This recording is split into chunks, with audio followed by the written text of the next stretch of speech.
नमस्कार मु कविता सेठी मोर आउ एक वीडियो को आपण मानको स्वागत करुछि।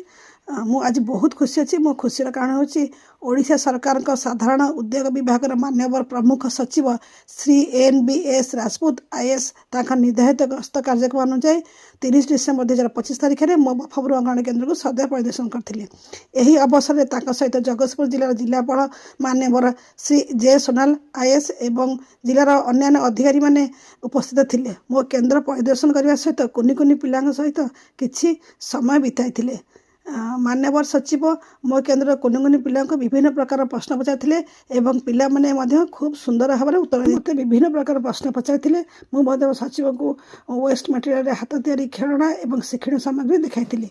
मान्यवर सचिव कुनि कुनि पिला स्वच्छता खाद्य एवं आ विभिन्न प्रकार एक्टिविटी देखि खूब खुशी हो जाते। मो केन्द्र परिष्कार परिच्छन्नता स्वच्छता एवं केन्द्र परिसर थी फूल एवं पुष्टि बगीचा को देखि अत्यंत प्रसन्नता प्रकाश करते। मो केन्द्र किशोरी मैंने निज हाथ तैयारी मंडल आर्ट कर मान्यवर सचिव को प्रदान कर। मान्यवर प्रधान सचिव आसी समस्त अधिकारी मैंने अंगनवाड़ी केन्द्र सुंदर व्यवस्था और कार्यप्रणाली को देखि अत्यंत सन्तुष्ट होते। से केन्द्र को एक उदाहरण सृष्टिकारी अंगनवाड़ी केन्द्र भाव चयन कर अन्य अंगनवाड़ी केन्द्र मैंने अनुसरण करने आवश्यक बोली मत प्रकाश करते।